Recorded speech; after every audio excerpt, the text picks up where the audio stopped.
नमस्कार, मैं हूं शुभ मिश्रा और आप सभी दर्शकों का अन्नदाता कार्यक्रम में स्वागत करती हूं। हमारे देश का किसान जन का पोषक है, वह श्रम का देवता है, अन्नदाता है और उसमें ही भारत की आत्मा निवास करती है।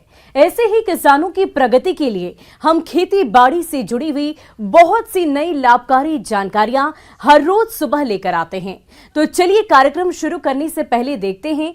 हमारे यहाँ लगभग सभी घरों में प्याज का सेवन किया जाता है, इसीलिए प्याज की मांग बाजार में साल भर बनी रहती है और किसान प्याज की खेती करके अच्छी आय भी कमाते हैं। इसी लाभ को देखते हुए जो किसान प्याज की खेती करने जा रहे हैं, उन्हें चाहिए कि वे पहले प्याज की खेती के लिए पौध तैयार करें ताकि आने वाले समय में प्याज से अधिक पैदावार ले सकें।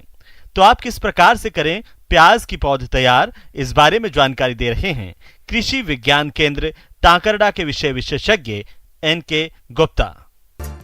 किसान भाइयों राम राम सा। जैसा कि आप जानते हो कि सब्जियों में प्याज की खेती करने के लिए उचित समय आ गया है। किसान भाई जब कोई भी कार्यक्रम खेतीबाड़ी में उचित समय पर करता है तो उसको समय का भरपूर फायदा होता है पैदावार में। और प्याज की खेती के लिए हमें मालूम है कि सबसे पहले पौध तैयार करते हैं और जब उन्नत ढंग से पौध तैयार की जाती है तो निश्चित रूप से सीधा पौध का फसल के ऊपर सीधा सीधा प्रभाव पड़ता है। प्याज हमारी थाली की शोभा बढ़ाती है। प्याज में कई औषधीय गुण होते हैं। इसे सलाद, सब्जी, अचार और मसाले के रूप में खाया जाता है। प्याज में गंधक पाया जाता है, इसी वजह से प्याज में गंध और तीखापन होता है। इसके उपयोग से नसों में खून के प्रवाह में बाधा पैदा नहीं होती है। प्याज की मांग बाजार में साल भर बनी रहती है और कभी कभी तो प्याज की कीमतें आसमान छूने लगती है। ऐसे में प्याज की खेती करने वाले किसानों को अच्छा खासा मुनाफा होता है। प्याज की खेती के लिए किसान भाइयों प्याज की बहुत अच्छी अच्छी उन्नत किस्में आई हुई है। पूसा ने भी बहुत अच्छी अच्छी किस्में निकाली है। पूसा माधवी है, पूसा रेड है, पूसा रिद्धि है, पूसा शोभा है। इसके अतिरिक्त हमारे राजस्थान कृषि विश्वविद्यालय दुर्गापुरा के संस्थान से RO1 है, RO59 है, RO282 है। ये प्याज की उन्नत किस्में हैं और जिनको किसान भाई इस सीज़न में काम में ले सकते हैं। अब किसान भाइयों हमें 1 हेक्टेयर में प्याज की खेती करने के लिए 10 किलो बीज की आवश्यकता होती है और 1 कच्ची बीघा के लिए 1 किलो बीज की आवश्यकता होती है। तो हमारे किसान भाई बढ़िया क्वालिटी का, अच्छी क्वालिटी का, अच्छी जगह से बीज लेके आए और बीज को कार्बनडेजिम 2 से 3 ग्राम प्रति किलोग्राम बीज से उपचारित करके और 1 कच्ची बीघा के लिए हमारे किसान भाई आराम से 50 वर्ग मीटर की क्षेत्र में पौध तैयार कर सकते हैं।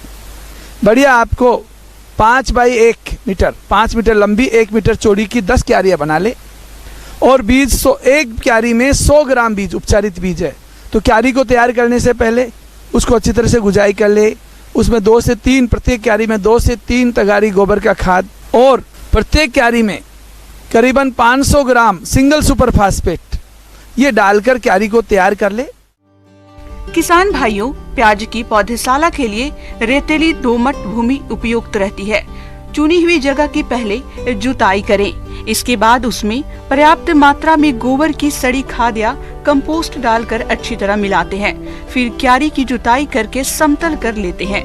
क्यारी का आकार 5 गुना 1 मीटर की लंबाई चौड़ाई रखते हैं और क्यारी की ऊंचाई 15 सेंटीमीटर पर बनाते हैं और 2 क्यारियों के बीच 60 से 70 सेंटीमीटर की दूरी रखी जाती है, जिसमें कृषि कार्य आसानी से किए जा सके।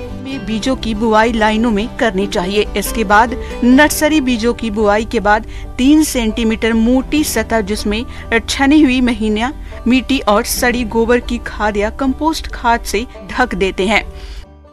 100 ग्राम बीज प्रत्येक क्यारी में डाल देते हैं और क्यारी में डालकर उसको अच्छी तरह से जमीन में रला देते हैं, मिट्टी से मिला देते हैं और उसके बाद में उसकी सिंचाई की व्यवस्था करते हैं। सिंचाई की व्यवस्था करने पर 5-7 दिन में आपके किसान भाइयों प्याज की पौध उग जाती है। उगने के बाद में आप उसको ध्यान रखें और उसको आप पर्याप्त मात्रा में सिंचाई की व्यवस्था करते रहे। पौधशाला में अंकुरन हो जाने के बाद पलवार हटा देना चाहिए। इस बात का ध्यान रखा जाए कि पौधशाला की सिंचाई फव्वारे से करना चाहिए। इस तरह से किसान भाई रबी की फसल के लिए नवंबर-दिसंबर महीने में प्याज की नर्सरी तैयार कर सकते हैं। 500 वर्ग मीटर क्षेत्र में तैयार की गई नर्सरी की पौधा 1 हेक्टेयर क्षेत्र में पौधे रोपाई के लिए पर्याप्त होती है। इस प्रकार से पौधे बुआई के 40 से 45 दिनों में रोपाई के लिए तैयार हो जाती है, जिसे किसान मुख्य खेत में रोपाई करके अच्छी पैदावार ले सकते हैं। और जैसे जैसे प्याज की पौध बड़ी हो जाती है, खरपतवार प्रबंधन का करते रहे। अगर पौध में कहीं पीलापन आता है या किसी भी तरह का अगर पत्तियां टिप्स पीली होती है तो डाइथेन M45 2 ग्राम प्रति लीटर का उस पर छिड़काव करते रहे। और पत्तियों में अगर कहीं सल आता है तो इमेडाक्लोरपिड 17.8 SL का 0.5 ml प्रति लीटर की दर से उस पर छिड़काव करते रहे। अब इसके बाद में एक ही महत्वपूर्ण बात है कि प्याज की पौध को न तो अपन को जल्दी उठानी है न लेट। तो इसके लिए सबसे बेहतर है कि जब प्याज की पौध 8 से 10 सेंटीमीटर लंबी हो जाए और उसके अंदर की जो बल्ब है वो मक्के के दाने के साइज का हो जाए और ये करीबन 50 से 55 दिन में हो जाता है, स्थानांतरित पौध को कर सकते हैं। स्वस्थ विधि से, वैज्ञानिक विधि से प्याज की पौध को तैयार करके हम अधिक से अधिक प्याज का उत्पादन प्राप्त कर सकते हैं। राम राम सा।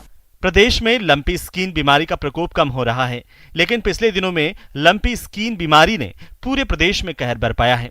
इस बीमारी से पशुपालकों में भय का माहौल बना हुआ है। इस बीमारी के कारण राज्य में दूध का उत्पादन काफी गिर गया है। पशुपालक इस भयानक बीमारी को लेकर काफी हैरान परेशान हैं और पशुपालकों को समझ नहीं आ रहा कि इस बीमारी की रोकथाम कैसे की जाए। क्या है इस बीमारी की रोकथाम के उपाय? तो पशुपालक भाइयों, यदि आप कुछ उपायों को अपनाते हैं तो पशुओं को इस भयंकर बीमारी से बचा सकते हैं। तो आप इस लंपी स्किन बीमारी की रोकथाम कैसे करें, आइए जानते हैं राजकीय पशु चिकित्सालय लोहरवाड़ा के पशुधन सहायक BL यादव से। हम बताना चाहते कि पिछले कुछ महीनों से एक बीमारी चल रही है लंपी वायरस, जो बहुतायत में गोवंश में फैल रही है। इस वायरस का और इन पशुओं में गोवंश में फैलने का मुख्य कारण ये है कि कीट मच्छरों की वजह से ये फैलती है। तो सबसे पहले मैं किसान भाइयों को बताना चाहता हूँ कि जब तक हम किसी रोग का निदान करेंगे तो उसका कारण जानना जरूरी होता है। तो इसका मुख्य कारण है कीट मच्छरों की वजह से। लक्षण बताते हैं कि गायों के त्वचा पर गाढ़दार ट्यूमर होना, बुखार आना, निमोनिक कंडीशन होना, और सबसे मुख्यतः इसका लक्षण है कि पशुओं के या गोवंश की जो चमड़ी पर एपिडर्मिस पर छोटी छोटी गांठें हो जाती है, जो पूरे शरीर में यहाँ तक कि आँखों तक, पैरों में, अडर में, सभी जगह ये डेवलप हो जाती है। तो इसको मुख्यतः यही मानना चाहिए कि ये लंपी वायरस है। लंपी स्किन रोग में पशु को बुखार होता है, पशु सुस्त और उदास हो जाता है, पशु खाना पीना छोड़ देता है, पशु के शरीर पर गांठें पड़ जाती हैं और यदि पशु का समय पर इलाज नहीं किया जाता है तो ये गांठें घाव का रूप ले लेती हैं। पशु का दूध उत्पादन गिर जाता है। तो पशुपालकों को चाहिए कि आप इस गंभीर समस्या को देखते हुए अपने पशुओं को इस बीमारी से बचाने के लिए उचित कदम उठाएं, ताकि आपके प्रयास से इन पशुओं को बचाया जा सके। जैसे ही आपको पता पड़े ना, तो उसमें सबसे पहले अपने नज़दीकी पशुपालन विभाग की संस्था के डॉक्टर से या सहायक वेटनरियन से आप संपर्क करके उनको दिखवाए और उनका समय रहते इलाज करवाए। अगर समय पर इलाज रहेगा तो इसका पूर्णतः निदान भी है। अब लंपी वायरस की बाद में इनके आती है घाव, जो पशुओं के चमड़ी पर, टीथ पर, जीभ पर, सभी जगह इनके घाव हो रखे। तो सभी पशुपालक भाइयों से मेरा निवेदन है कि इन्होंने साफ सफाई करके, पोर्डिन से साफ सफाई करे और घाव की दवा लगाए। इस रोग के संक्रमण से बचाव के लिए तुलसी के पत्ते, 1 मुट्ठी दालचीनी, 5 ग्राम सौंठ पाउडर, 5 ग्राम काली मिर्च, 10 पीस इन सभी को पीसकर आवश्यक मात्रा में गुड़ मिलाएं। ये मात्रा पशु के खुराक की है।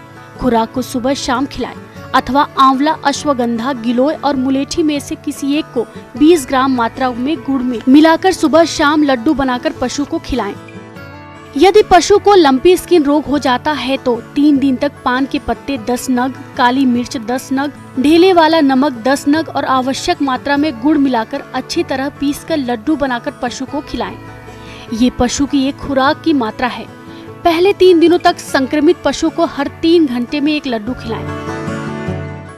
इसका संक्रमण होने के 4 से 14 दिनों तक नीम के पत्ते 1 मुट्ठी, तुलसी के पत्ते 1 मुट्ठी, लहसुन की कली 10 नग, लौंग 10 नग, काली मिर्च 10 नग, पान के पत्ते 5 नग, छोटे प्याज 2 नग, धनिया के पत्ते 15 ग्राम, जीरा 15 ग्राम, हल्दी पाउडर 10 ग्राम, इन सभी को पीसकर और आवश्यकता अनुसार गुड़ लेकर लड्डू बना ले और सुबह शाम पशु को खिलाएं। ये सारी मात्रा एक खुराक की है। पशुपालक भाइयों, ये वायरस से फैलने वाली बीमारी है, इसलिए रोगी पशु को स्वस्थ पशुओं से अलग बांधे और ऐसे पशुओं की अलग से खाने पीने की व्यवस्था करें ताकि स्वस्थ पशुओं को इस रोग से बचाया जा सके। इसके अलावा पशुशाला में मक्खी मच्छरों को नहीं पनपने दें। पशुशाला को साफ सुथरा रखें जिससे पशुओं में किसी प्रकार की समस्या नहीं आए। तो मैं सभी पशुपालक भाइयों से निवेदन करना चाहूँगा कि अपने जो पशुओं के यार्ड है, बाड़े है, तो इनमें कीट मच्छरों का स्प्रे जरूर करें, जिससे साफ सफाई रहेगी तो ये रोग बहुत स्थिति तक कंट्रोल रहेगा। और हमारे राजस्थान राज्य के अंदर बिना पंजीयन शुल्क लिए, चाहे वो ट्रीटमेंट हो चाहे वो वैक्सीन हो, इस बीमारी में लंपी वायरस में वैक्सीन और ट्रीटमेंट बिल्कुल सरकार की तरफ से निःशुल्क था कि जिससे पशुओं को बचाया जा सके। और आज की स्थिति में हमारे प्रयास से और सरकार की कार्य से ये बहुत हद तक आज कंट्रोल में है। और ब्रेक के बाद एक बार फिर से आप सभी दर्शकों का अन्नदाता कार्यक्रम में स्वागत है। बढ़ते हैं अगली प्रस्तुति की ओर।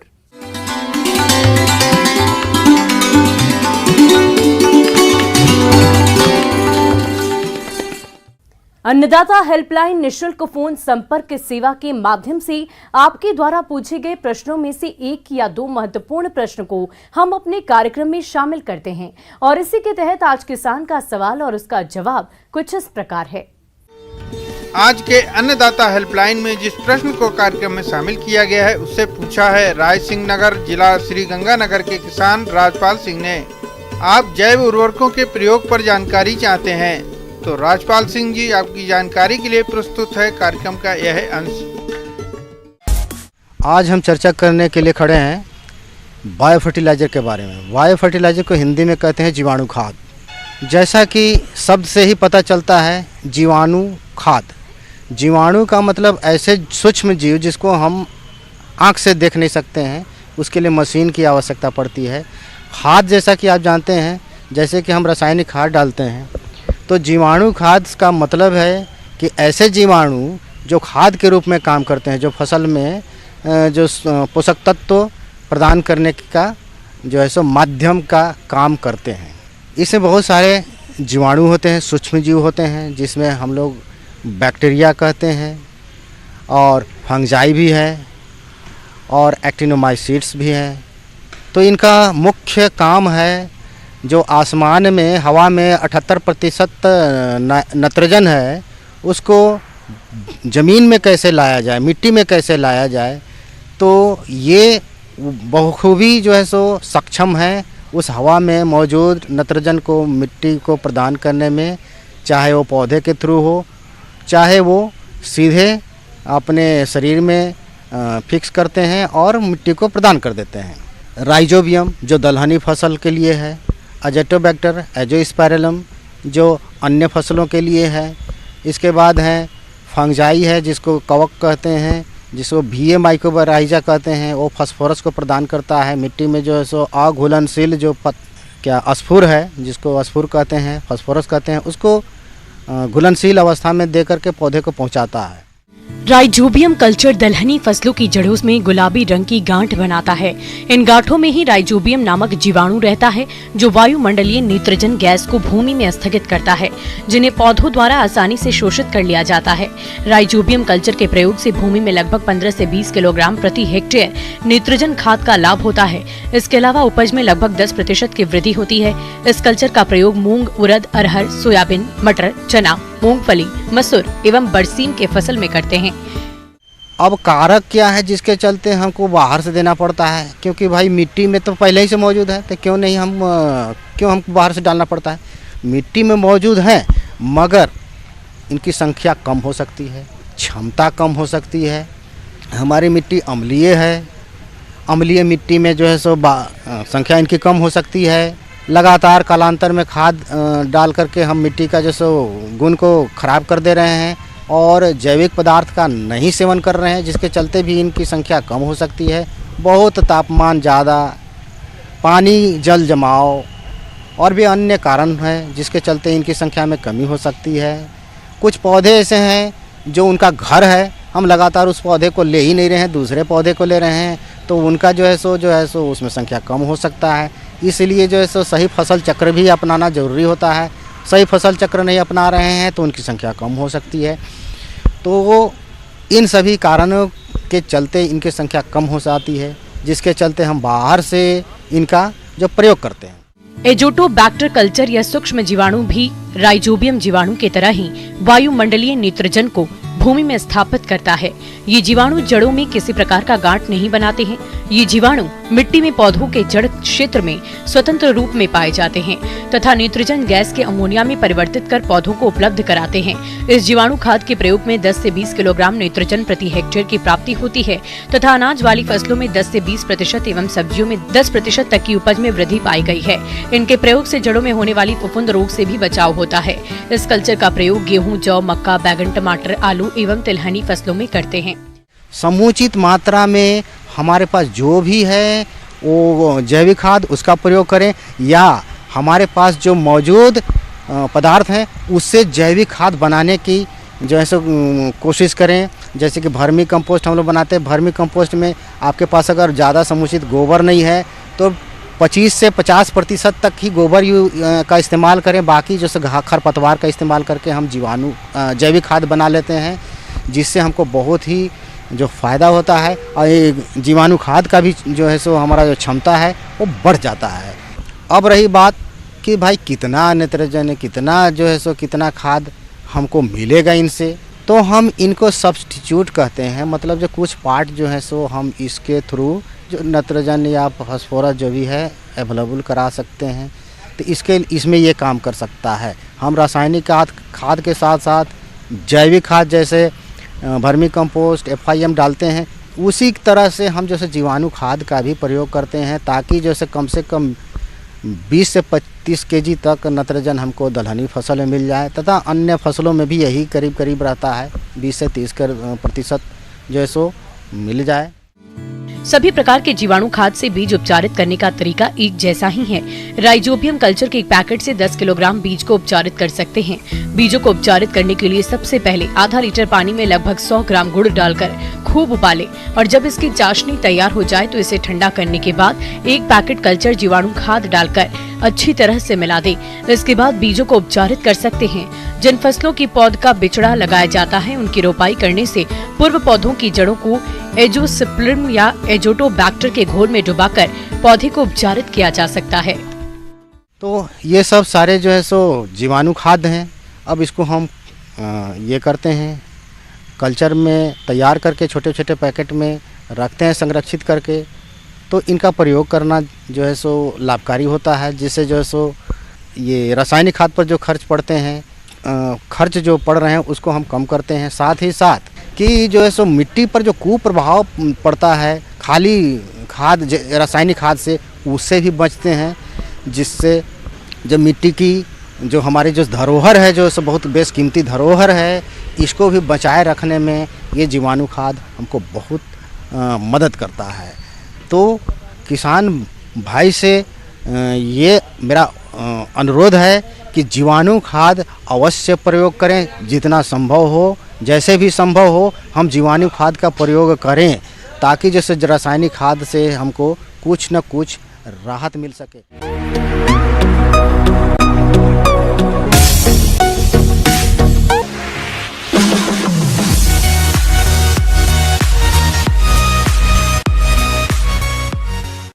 और आइए अब एक नजर डालते हैं राज्य की कुछ चुनी हुई मंडियों के प्रमुख फसलों के बाजार भाव पर।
किसान भाइयों, अन्नदाता आपकी सेवा के लिए संकल्परत है। कृषि संबंधित समस्या और सुझाव के लिए आप हमें इस पते पर संपर्क कर सकते हैं।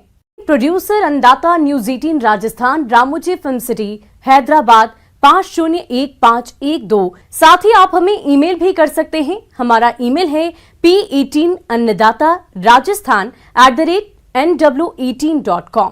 इसके अतिरिक्त आप हमें निःशुल्क हेल्पलाइन नंबर 180088921663 पर सोमवार से लेकर शनिवार सुबह 10 बजे से शाम 4 बजे के बीच संपर्क कर सकते हैं। किसान भाइयों, अब समय हो रहा है आपसे विदा लेने का, तो हमारी अन्नदाता टीम को दीजिए इजाजत। कल फिर आपसे मुलाकात होगी कृषि संबंधित कुछ और महत्वपूर्ण जानकारियों के साथ। नमस्कार।